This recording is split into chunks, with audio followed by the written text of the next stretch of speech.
Hello, my name is Katie Groves, and I am a survivor of the child snuff industry. This video is about my experience growing up in a child snuff ring known as Uncle Sam's Snuff Factory. This ring was located in Central Texas, and I will speak about it in the past tense only because I do not have current knowledge of its existence. But that does not mean I have any reason to believe that it has been shut down. Based on my hazy recollections, hazy because of the torture, the dissociation, the drugging, etc., the MK programming, I cannot give you an exact location, but I know that it was somewhere in Central Texas. My home was in Austin, and I recall the drives being about 45 minutes to get to this place. I recall it being in farmland, the entrance at least, but most of the ring being underground. Many people have a hard time believing that child snuff exists, that even snuff exists, then let alone that high-ranking government officials and military agencies orchestrate it. To believe that there are deep underground military bases that commit mass genocide against children, film it, and sell it on the black market for quote-unquote gore whores, snuff fiends, slop sluts, snuff kings. To watch it is unfathomable to most people. Unfortunately, that is reality, and that is a reality I know too well. I spent the first 17 years of my life being taken to that place on a near daily basis, sometimes held for longer periods of time, in which I was incarcerated, did not know if I would ever see daylight again.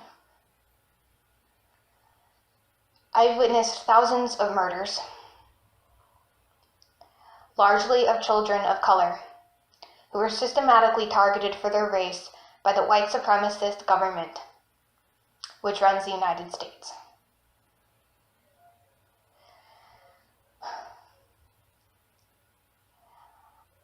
They called it Uncle Sam's Snuff Factory as a private joke, as if it was a mom and pop shop, a local business. Uncle Sam was supposed to be a friendly figure, a figure in American propaganda, supposed to look at like a father, like a friend. The Snuff Factory, also known as the Genocide Factory, is the very literal definition of hell on earth. It is not unique. There are other places like it, all over the world. I have been trafficked there as well. But what I can say is there is no place like Uncle Sam's.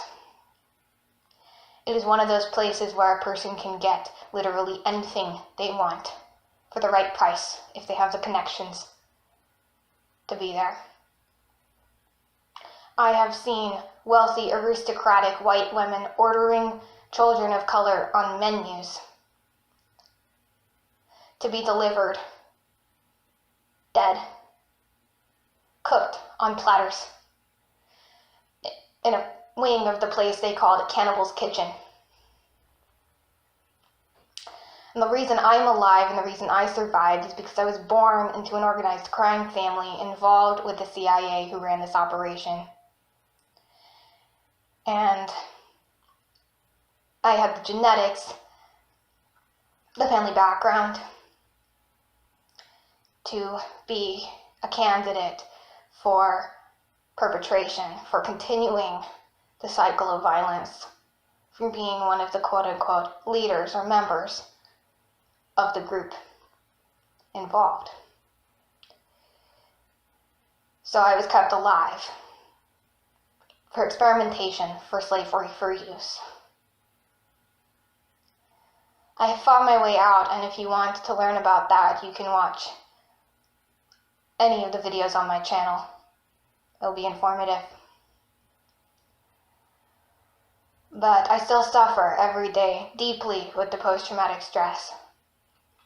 I have polyfragmented dissociative identity disorder as a result.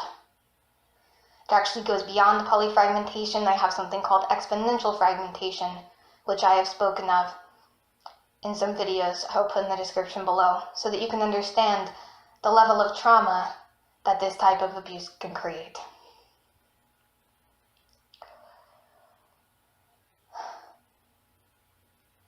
I weep for my brothers and sisters in this place, the ones who are undoubtedly still alive and suffering there. I weep for the dead, but death is a merciful option in a place like that. No, that does not mean that I am not grateful for my survival, but grateful is a hard word to use in the circumstance. How does one feel gratitude when they have witnessed such carnage? Because we're not just talking about death, we're talking about the worst possible ways to die. Children being boiled alive in shit and piss that predators paid to donate into iron tubes. We're talking about children cut apart, fed to other children for people's sexual gratification. And most don't want to look at it, and I do not blame you. I do not blame the survivors of this abuse who stay dissociated, who remain used and enslaved because they cannot look either, because they cannot come to terms with their experiences. And I do not blame the general public who will not look. But this is reality. And all I ask of those who watch this is that you remember that while it may be excruciatingly painful for you to look at this reality, to think about this being possible, there are children. I ask you to remember and acknowledge that there are children who are surviving it every day. There are children enduring this, dying in this, and surviving this, who have to carry that pain all alone. And if they can do that, maybe you can muster the strength, if you have it, to look, to think about it just enough to get involved in some way to stop the madness. And no, I do not expect you to find this place, to find these underground trafficking rings, bust down the doors, and rescue these kids. I doubt if that will ever happen before World War III comes, or some epidemic and wipes us all out, while the people who perpetrate this remain alive in their underground worlds, and so on and so forth.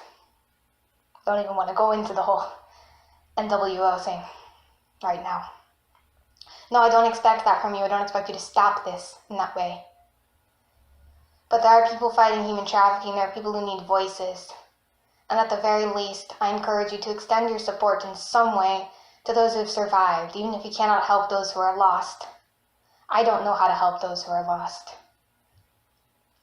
But there are people like me, and no, I'm not asking for myself, but for everyone.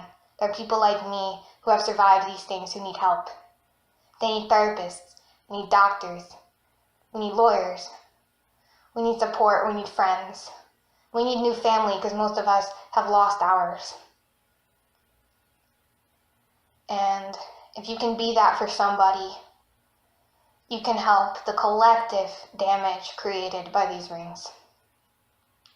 And hopefully one day that collective spirit will be strong enough to take this stuff out at its source, to go down into the trenches and actually rescue the majority of the children in child trafficking who never make it out. Thank you.